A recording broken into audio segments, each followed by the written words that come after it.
Hello tout le monde, j'espère que vous allez bien. Désolée, j'ai mis un peu de temps pour refaire cette vidéo, cette deuxième partie des soins intensifs. On a été surchargé, pas possible, donc voilà, juste pas eu le temps. Voilà, entre deux, Céleste elle a été malade, on a eu énormément de rendez-vous, donc pas évident du tout. Mais voilà, du coup, je me relance. Donc on en était à la deuxième partie des soins intensifs. Je sais pas du tout combien de temps ça a duré, mais je verrai en fonction de la vidéo et ce qu'il y a à raconter. Donc on avait donc appris que les orthopédistes avaient décidé donc l'amputation. Mais avant de tout simplement de voir quand est-ce que ça allait se faire, donc ils ont mis Céleste sous traitement corticoïde à très forte dose, donc pour un maximum récupérer si vous voulez. Donc on voyait bien que ses mains devenaient bleu-noir. Et en fait, pour essayer un maximum de récupérer, donc revasculariser tous les vaisseaux, enfin essayer, je dis bien, donc là il fallait la mettre sous corticoïde à grosse dose. Donc pas évident du tout hein, à gérer parce que bah, nous, on pouvait juste rien faire, juste être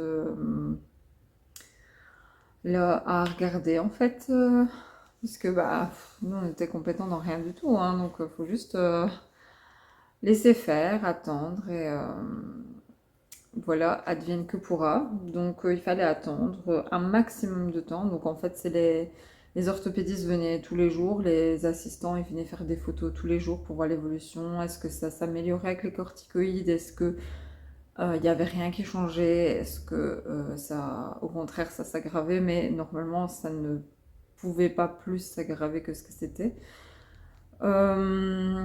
Donc voilà, ça a duré quelques jours, hein, forcément, morphine, tout ça, enfin, toutes ces pompes habituelles, plus les corticoïdes, quoi.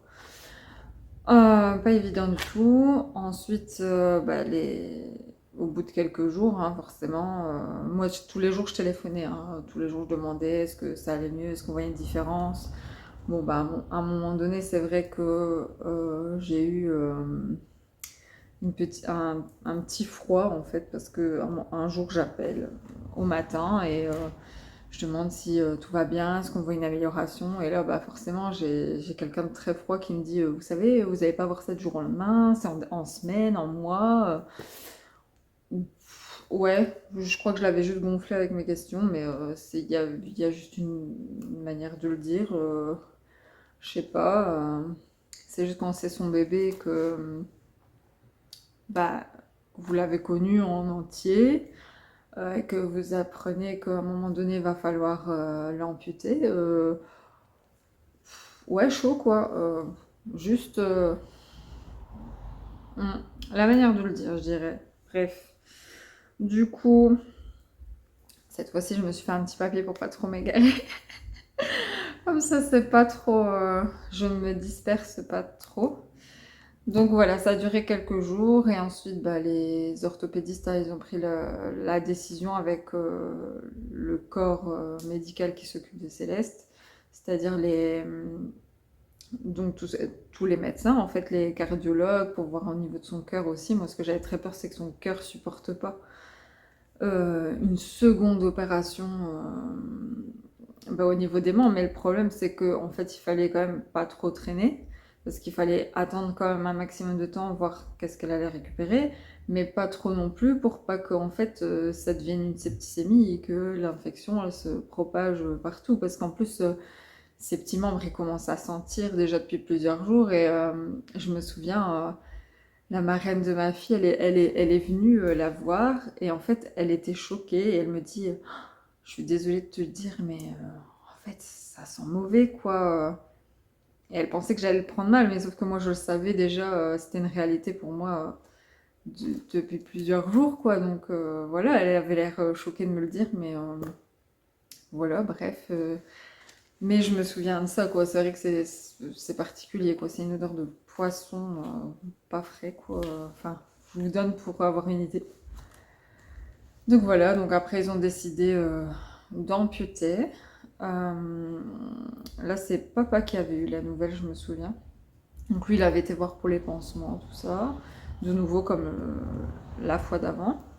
Et alors, donc ouais, elle devait perdre donc son pied gauche et sa main gauche, bah, qu'elle a perdu forcément. De l'autre côté, moi je pensais qu'elle allait perdre aussi le pied. Et la main, bah, je savais pas trop à quoi m'en tenir. Et il est arrivé tout blanc, ouais, ouais, ouais, il n'y a plus rien, il n'y a plus d'espoir. Euh, ouais, on va tout retirer, quoi. En gros, c'est ça, c'est ce qu'il m'a dit, quoi. Et ensuite, bah, je retourne dans la chambre voir Céleste, et puis l'infirmière, ouais, je vais quand même dire son prénom, Vérane, qui s'occupait souvent d'elle. Donc elle me dit: ah, vous savez pas, on vous a pas annoncé, c'était franchement des bonnes nouvelles. Puis je me dis, qu'est-ce qu'elle a fumé? C'est ce que je me suis dit, parce que je me suis dit, papa, il est limite. Enfin, ouais, bon, bah comme d'hab, quoi. C'est sa fille, choquée, tout blanc, il est parti s'aérer parce que bah, la nouvelle, il peut pas. Donc moi, elle me dit ça, bah, du coup, je dis, bah non, je sais pas. Je dis, ah, ben en fait, l'orthopédiste, ah, elle va garder son petit pouce et vous savez, elle a quand même récupéré une partie, c'est super bien. Ah bah moi super contente parce que je me dis bah c'est l'infirmière qui a vu qui s'occupe d'elle tout le temps, qui refait les pansements tout le temps avec ses collègues, elle a vu avec l'orthopédiste, enfin les orthopédistes, donc je me dis bon bah je suis obligée de la croire elle en fait. Voilà, papa c'est sa vision qui est un peu mauvaise et floutée parce que bah voilà, il y a les sentiments de parents qui sont là. Et lui, ce qu'il a vu, en fait, il espérait autre chose. Et comme il espérait autre chose, forcément, il était déçu. C'est normal. Après, ben, on le savait quand ils avaient parlé d'amputation déjà quelques jours avant. Donc, moi, je m'étais déjà préparée, même si c'est qu'une façade. Hein. Quand on dit qu'on est prêt, c'est juste. J'étais plus prête à l'accompagner au jour le jour, quoi. Après, tout ce qui est psychologique et tout ça, ça passe après, en fait. Le besoin de primaire et de l'enfant, il est là et il faut juste être là avec l'enfant à ce moment-là et le guider et l'aider, même si elle n'était pas du tout consciente, puisque bah, ouais, elle comprenait pas. En plus, elle était droguée par la morphine, pas possible. Donc, et alors elle bougeait, enfin, alors, ils avaient fait des pansements, mais ça faisait des petites moufles et des petites bottes de schtroumpf. C'était trop mignon, quoi. Enfin, c'était trop mignon. Pour pour l'amputation, c'est grave, mais au final, en fait, on voyait rien. Donc, en fait, nous, ce qu'on voyait, c'était jusqu'à des petites bottes de schtroumpf. Et je trouvais ça, c'est vrai que je trouvais ça mignon, moi. Donc, bref, dans le malheur, on doit trouver du positif parce que sinon, on peut pas avancer avec l'enfant. Et donc elle avait donc ses pansements et alors elle avait aussi une CPAP en fait, donc c'est un masque pour respirer qui envoie de l'oxygène pour vraiment, parce elle avait du mal, elle désaturait tout le temps à ce moment-là. Donc elle n'était pas capable, elle, de faire tout le travail. Donc il fallait qu'elle ait une CPAP et entre deux, je sais plus si c'est à ce moment-là, mais entre deux, ils mettaient des petites lunettes à oxygène pour voir un petit peu si ça passait. Des fois ça passait, des fois ça passait pas, donc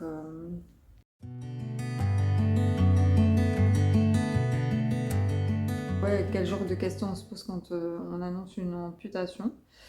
Bah en fait, il y a plein de choses qui passent par la tête, donc c'est bah déjà est-ce qu'elle va souffrir? Beaucoup, moins, est-ce qu'on peut faire quelque chose? Est-ce que ça va durer dans le temps? Tout ça, alors bah en fait elle a pas vraiment souffert, enfin je pense pas qu'elle ait souffert parce qu'elle était quand même sous morphine bien comme il faut, on dira, pour justement, c'est un bébé, hein, ils n'allaient pas la laisser souffrir, bien évidemment. Donc, et là, elle était, juste avant l'amputation, elle était complètement réveillée. Hein, donc voilà, elle commençait tout doucement à faire des petits sourires, mais c'était pas encore trop ça, parce que bah, quand on est drogué avec la morphine, on n'a pas forcément envie de sourire et de crier à la joie. Donc ça, c'était une première chose, donc je pense pas qu'elle ait souffert. Euh, Est-ce que, comment Est-ce qu'elle va s'en rendre compte? Bah, j'imagine qu'au début, non. Maintenant, elle s'en rend compte. Donc, il faut savoir qu'elle va avoir 21 mois maintenant, là, le 30. Donc, elle s'en rend compte parce que quand elle fait comme ça, bah, en fait, il lui reste son poignet. Donc, son poignet, vous voyez qu'il bouge comme ça. Donc, si elle veut faire les marionnettes, bah, elle se rend compte que nous, on a nos deux mains qui font ça. Et elle a son poignet voilà, qui fait ça. Donc, elle s'en rend compte. Elle se rend compte aussi qu'elle a plus son petit pied parce que, en fait, quand elle a sa prothèse, ça je vous montrerai plus tard, mais quand elle a sa prothèse, bah forcément, si elle l'a pas, bah, elle bascule d'un côté, ou enfin voilà, parce qu'elle a sa cheville, mais bon, bah là il n'y a pas le pied, donc forcément, quand elle a pas la prothèse, elle le sent tout de suite, malgré qu'elle est beaucoup plus rapide que vous et moi qui allons courir derrière, hein, ça c'est quelque chose. Donc voilà. Donc c'est le fait aussi pour nous, parce que pour elle, voilà, elle s'en est jamais rendue compte qu'elle avait ses deux mains et ses deux pieds à un moment donné. Donc c'est plus pour nous, où là, psychologiquement, c'est difficile de... Son bébé, il est né avec les 10 doigts, les 10 orteils, les deux pieds, les deux mains. Donc c'est compliqué, à un moment donné, on se dit, j'ai confié mon bébé à un moment donné au corps médical, en entier. Et il me revient en fait avec des parties en moins. Sauf qu'en fait, avec le recul, donc ça c'est en l'espace de quelques heures, quelques jours, quand je vous dis le recul, c'est que en fait on se dit, oui mais en fait elle est vivante quoi, ils l'ont sauvée, elle aurait pu, ils nous l'ont dit clairement, il y a 10 ans, euh, c'était mort quoi, elle aurait peut-être pas du tout survécu, ou peut-être avec encore des membres en moins, ou avec des séquelles supplémentaires. Donc, et quand on la voit maintenant, mon Dieu, mais ouais, je le dis dans chaque vidéo, je la remercierai jamais assez, c'est comme ça. Ouais, elle est en vie, son cœur il va bien. Là, on va peut-être, je dis bien vraiment peut-être, hein, c'est vraiment, si tout va bien, son cardiologue va peut-être décider d'enlever son dernier traitement qui lui reste pour la tension du cœur, parce elle a une fuite qui est vraiment viable. Bon, il m'a même dit que moi je pourrais très bien vivre avec une fuite et je suis pas au courant, peut-être lui, peut-être des gens qu'on connaît, voilà, et qui sont pas du tout au courant et qui vivent une vie totalement normale. Donc voilà, ça c'était pour les petites questions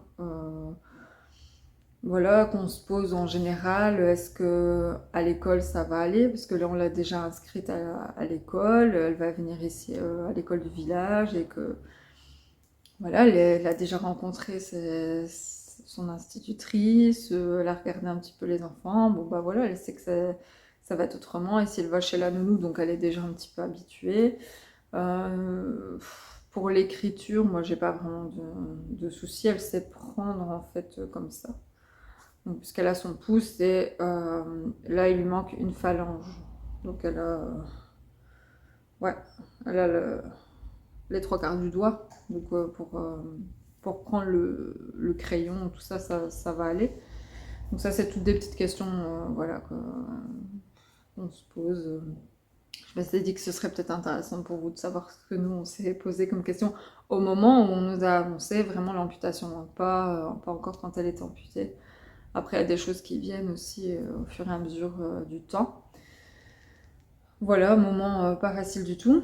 Alors je m'étais dit, je vais vous donner aussi des petites infos pratiques cette fois-ci.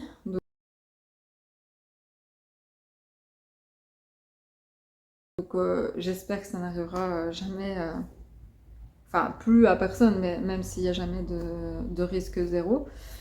Nous en fait on a été suivis en fait quand elle a été opérée du cœur, et juste après quand on a su qu'elle allait certainement être amputée, donc on a eu affaire à une dame super gentille. La dame du service social de l'hôpital qui est venue nous voir donc pour les démarches administratives, savoir si nous on avait déjà fait une demande pour personnes handicapées, parce qu'il faut savoir quand il y a un trouble cardiaque, donc une maladie cardiaque, donc dans le cas de Céleste qui était hyper importante, en fait quand le cœur va très mal, on passe donc sur un statut handicapé. Ça, nous, on savait pas du tout. Bon, on pensait que ils allaient réparer le cœur et voilà, c'est reparti comme comme un enfant normal. Et donc non, il faut faire des démarches administratives au niveau du SPF pour les personnes handicapées. Donc là, il faut introduire une demande de dossier, mais là, c'est l'hôpital qui s'en occupait parce que c'était un cas urgent, donc c'est l'hôpital qui a rempli tous les papiers. Moi, j'ai rien géré du tout.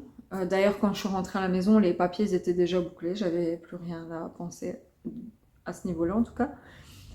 Je mettrai certainement les liens en dessous de la vidéo. Donc ça, c'était pour les personnes handicapées.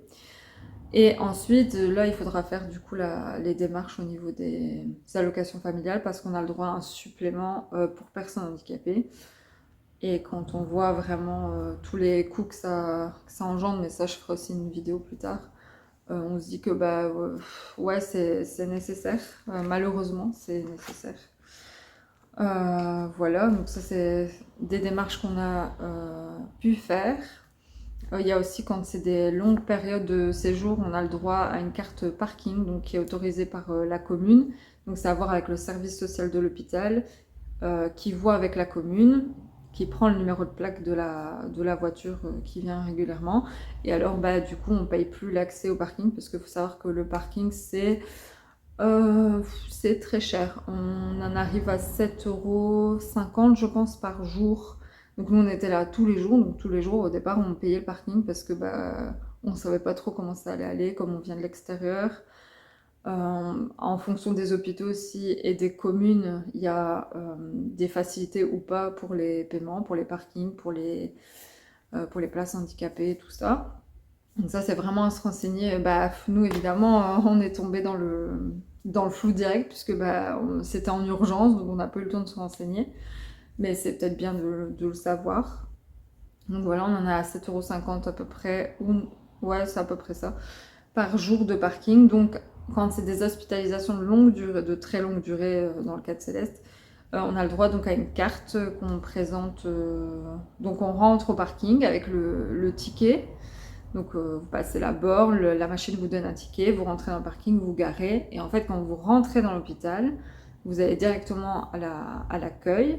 Et là, en fait, ils échangent votre ticket contre un ticket qui a déjà été validé, qui est valable toute la journée, contre votre carte que vous recevez, c'est une petite carte bleue avec toutes les cases de jour. Et quand vous la donnez à l'accueil, ils vous mettent un cachet au jour où vous êtes venu avec un nouveau ticket déjà validé. Comme ça, quand vous repassez la borne, vous ne payez pas le parking. En fait, vous passez le ticket qui est déjà validé. Et ça vous permet de souffler un peu parce qu'il y a déjà le carburant tous les jours. Voilà, c'est comme ça. On ne dormait pas sur place à ce moment-là. Donc il fallait payer le carburant tous les jours. Moi, j'étais chez ma belle-mère, donc une demi-heure de route, ça fait vite le compte. Quand le papa de Céleste y venait, là, il fallait venir de chez nous. Donc c'était encore plus long, plus d'une heure de route. Donc voilà, vous imaginez bien, ça fait à la fin, au bout de quelques semaines, ça fait des énormes frais. Donc si on peut éviter ça, c'est une astuce que je donne du coup pour... Enfin, une info plutôt qu'une astuce parce que c'est l'info que j'ai eue du coup à l'hôpital que nous, on n'était pas au courant. Donc ça, c'est vraiment pour les infos pratiques. Vraiment très pratique parce que celle-là, voilà, on était content de l'avoir, la carte. Et en fait, quand on a reçu la carte, je crois que 2 ou 3 jours après, Céleste, elle montait en chambre en fait, parce que la dame, elle savait pas qu'on n'avait pas eu l'info. Donc, enfin bref. Voilà, donc ça c'était pour les petites infos pratiques. Et alors il y a aussi une psy qui passe, ça je l'avais pas encore dit, mais en fait depuis le début de l'hospitalisation de Céleste, il y a une psy qui vient en fait, elle vient faire coucou dans les chambres. Et puis elle commence un petit peu à demander comment on va, tout ça, et si on veut discuter. Donc voilà, juste bêtement comme ça, hein, est-ce que vous avez envie de parler donc souvent, comme il y a les infirmières et que l'enfant de toute façon il est comateux et qui dort beaucoup de toute façon, donc on s'absente de la chambre pendant que l'infirmière fait les soins. C'est plus simple comme ça, il y a quelqu'un dans la chambre. Et on va discuter une demi-heure, 3/4 d'heure, voilà, en fonction des besoins. Donc au départ c'est une première rencontre, comme chez tous les psys, j'imagine. Voilà, voir un petit peu comment ça va, comment on se sent, comment on appréhende, comment on voit les choses, quoi, tout simplement. Et puis, de fil en aiguille, forcément, voilà, elle vient pas tous les... Enfin, si, je crois qu'aux soins intensifs, je la voyais quasi tous les jours. Super, super... ouais. De toute façon, ils ont que des bonnes équipes. Enfin, moi, je suis tombée, en tout cas, je vais dire moi, je suis tombée sur que des bonnes personnes. Donc la psy, elle s'appelle Virginie, elle est vraiment... ouais, elle a créé un contact, un lien direct avec Céleste, c'est un truc de fou. Un truc de fou, elles ont une connexion, voilà, super géniale. Donc voilà, ça c'était pour... donc la psy, elle passe à la demande du parent. Hein. Si le parent n'a pas envie de parler, il suffit juste de le dire et voilà, elle vient plus vous embêter. Elle prendra des nouvelles de votre enfant malgré tout au niveau du corps médical parce que c'est une équipe pluridisciplinaire et que la psychologue fait partie de l'équipe et que du coup, voilà, elle s'intéresse aux enfants, donc elle prend quand même des nouvelles. J'imagine, hein, après moi si j'étais psy, que je travaillais dans le truc, c'est comme ça que je fonctionnerais, j'irais quand même demander si en gros ça va. Je sais pas s'ils ont le droit de dire ou pas, mais voilà. Donc après tout ça, après les petites infos pratiques, Céleste a été donc amputée plusieurs jours après ça, je crois 2-3 jours. Ouais, 2-3 jours. Là, pareil, un nouveau, nouveau sous morphine. Là, ils avaient enlevé les corticoïdes puisque ils servaient plus, à ce moment-là. Donc, elle était toujours aux soins intensifs. Elle avait des espèces de... Ça, c'est un peu particulier, des aspirateurs, en fait, un truc, une ventouse qui vient se mettre sur le membre. Et en fait, avec une grosse éponge, et en fait, ça aspire tout le mauvais et ça draine très fort pour que la circulation se fasse et que tout le mauvais s'en va. Donc, c'est un gros aspirateur avec une éponge. Et voilà, c'est impressionnant, mais sans plus. Et alors là, ceci dans les heures ou dans les petits jours qui ont suivi, parce en fait, entre le temps où elle a été amputée et le temps où elle est montée en chambre, ça a été très court. Très très court. Même pas une semaine. Même pas une semaine, je pense. On est monté très rapidement. Et là, dans ces jours-là, ça a été effet film. Ça, je vais vous le faire en film parce qu'il faut vraiment le faire. Donc je ris maintenant. Je ris maintenant, mais j'avais juste envie de mourir le jour où ça s'est passé. Donc je vous explique. Il y a donc un médecin qui vient, donc un responsable du service. Je dirais pas qui, mais voilà, c'est très très gentil aussi, vraiment. Et là, il arrive dans la chambre, il me dit: ça va madame, tout va bien? Je dis: bah oui, moi super, enfin pas super contente non plus, je vais pas abuser, mais l'opération s'était bien passée, enfin, voilà. Et du coup, on sort de la chambre, je pense, et il me dit: ah, faudrait qu'on parle madame. Ah. Et dans ma tête, en fait, il y a eu un blocage. Et j'avais envie de lui répondre: non, mais on va pas aller parler. Non, j'ai juste pas envie d'aller parler avec toi, laisse-moi tranquille. Et en fait, je dis oui, d'accord. Et alors, on va dans un petit bureau plus loin, dans le couloir. Et elle me dit: vous pouvez vous asseoir. Non, j'ai pas envie de m'asseoir, j'ai pas envie de te parler, j'ai juste envie de rentrer chez moi avec ma fille, laisse-moi tranquille.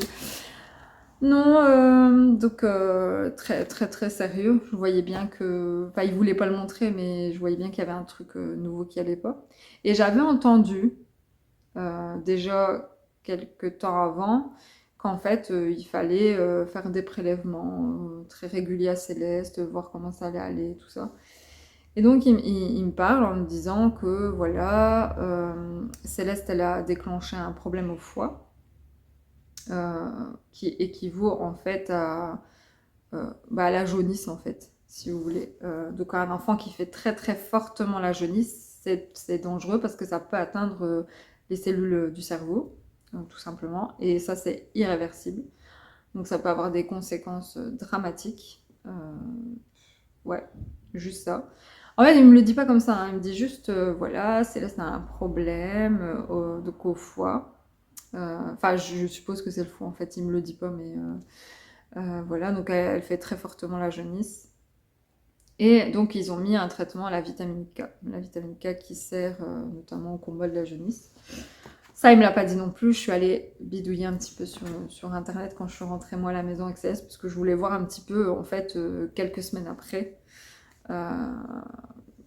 qu'est-ce qu'on faisait, en fait. Donc, il se laissait 48 heures. Donc, il me dit qu'ils ont mis un traitement en place, que dans 48 heures, ils vont... donc là, ils checkent tout, je sais pas combien de fois par jour, mais ils checkent plusieurs fois par jour, voir l'évolution. Et dans 48 heures, voilà, ils sauront si oui ou non c'est positif ou pas du tout. Donc là, il me dit que il faudra quand même qu'on discute avec le papa de Céleste, avec le cardiologue, avec les chirurgiens, les orthopédistes, donc toute l'équipe des personnes qui se sont occupées de Céleste, pour voir qu'est-ce qu'on fait. Et alors, en tant que parent, quand on dit qu'est-ce qu'on fait, en gros, ça veut dire que il faut réfléchir à l'enfant plus tard. Ça, il me le dit. Il me dit, il faut voir qu'est-ce que vous voulez pour elle plus tard. Ouais, il m'a dit ça, j'étais, mais ouais, juste décomposée, hein. Ça a duré, ouais, je crois qu'on a bien discuté 20 minutes, peut-être une demi-heure. Et puis on sort du bureau et en fait j'étais toute seule moi avec Céleste, donc il me dit donc oui, il faudrait qu'on voit avec le papa de Céleste s'il peut venir et si on peut prévoir une réunion avec les cardio et tout ça. Je dis pas ça va, donc du coup j'ai appelé le papa de Céleste, j'ai tout expliqué, j'étais trop mal, j'étais en pleurs tellement que... Juste la phrase, faudra réfléchir à qu'est-ce qu'on fait pour elle plus tard. Donc, genre, quelle décision on prend, quoi. Est-ce qu'on la lâche maintenant ou est-ce qu'on continue de la suivre? Ouais, juste horrible. Et donc, le lendemain, donc le papa de Céleste est arrivé. Et donc, il nous chope dans le couloir. On n'a pas eu le temps de rien faire. Ah, les cardiologues, ils sont là. Est-ce qu'on peut discuter maintenant? Bah oui, mais on n'était pas au courant là tout de suite. On savait qu'il allait y avoir une discussion, mais il fallait seulement prendre rendez-vous en gros avec tout le monde. Et donc, on va s'installer dans la petite pièce d'habitude, hein, le parloir, moi je l'appelle. Et là, du coup, ouais, grosse discussion. Et donc, ce qui s'est dit, c'est la même chose que ce que je vous ai dit juste avant, que le médecin m'avait parlé de ce problème au foie et qu'il disait, en fait, Céleste elle a déjà son problème cardiaque. On ne sait pas du tout comment ça va aller parce que son problème cardiaque, c'était vraiment hard et on ne savait pas comment elle allait aller dans plusieurs jours, plusieurs semaines, plusieurs mois. Maintenant, on le sait, mais avant, on ne le savait pas. Donc, il fallait être très prudent. Elle venait de se faire amputer. Donc, il fallait aussi que son corps il gère ça. Et son cœur il gère tout, en fait. Et son corps, il fallait qu'il se remette. Et il nous a clairement dit que s'il y avait un problème qui venait se rajouter en plus de ça, il faut qu'on soit, en tant que parent, capable. Il faut qu'on y réfléchisse à qu'est-ce qu'on fait pour elle plus tard. Est-ce que si elle développe un problème au cerveau, qu'est-ce qu'on fait? Qu'est-ce qu'on fait? À l'âge où elle a, donc elle avait un petit 3 mois, qu'est-ce qu'on fait? Donc là, ça a été... nous, c'était clair dans la tête que de toute façon, s'il y avait un problème, si ça atteignait le cerveau, voilà, avoir un légume, c'est pas possible en tant que parent. C'est des soins qui prennent des années. Des soins. Ouais, c'est juste des soins d'entretien, je dirais, parce que voilà, c'est quoi. En plus, il faut savoir dans quel état elle va être. Est-ce qu'elle va être à moitié légumes ou totalement légumes, en gros. C'est des trucs qui nous passent par la tête, hein. C'est pas ce qui a été dit par les médecins, hein, mais ils ont juste dit qu'il fallait savoir ce que nous on voulait. Donc on savait que si ça allait être un légume, c'était mieux pour elle qu'elle parte. elle aurait été malheureuse toute sa... Enfin, malheureuse. Enfin, je ne sais pas comment on dit. De toute façon, il n'y avait pas de question à se poser. Enfin, à l'heure actuelle, voilà, on n'en parle plus, mais à ce moment-là, voilà. Donc, c'est soit on l'a gardée ou on l'a perdée à ce moment-là. Chance pour nous, Céleste, elle a un truc, elle a un pouvoir. En fait, dès que le médecin il donne un objectif, Céleste, en fait, elle le règle toute seule. En fait, donc on a eu cette discussion, et du lendemain matin, il n'y avait plus de problème. Donc elle n'avait plus son problème au foie. Donc j'appelle et tout va bien, le traitement a bien fait effet, voilà. Bon objectif terminé, on passe au suivant. Donc suivant, c'était la montée en chambre, donc pareil. Donc le matin, j'ai ce coup de fil que moi je passe à l'infirmière et qui me dit que que tout va bien en gros, mais pas plus. Voilà, donc ça, au niveau de son foie, ça allait mieux. Et donc on peut aller vers 11h, je pense, un truc comme ça. Et j'allais toujours plus tôt parce qu'en fait, je pétais un câble chez ma belle-mère et je voulais pas attendre. Il fallait que je sois là tout de suite au matin, donc j'attendais en fait. Normalement, on peut pas trop le faire, mais j'attendais qu'on me dise que je peux rentrer. Et là, j'arrive. Et donc la petite infirmière de Céleste, je l'appelle comme ça parce que c'était quasi elle tout le temps, elle me dit « Oh mais madame, vous êtes super contente ?» Je dis elle a appuyé son problème au foie, oui je suis contente. « Ah non, non, non, c'est pas ça, c'est elle monte !»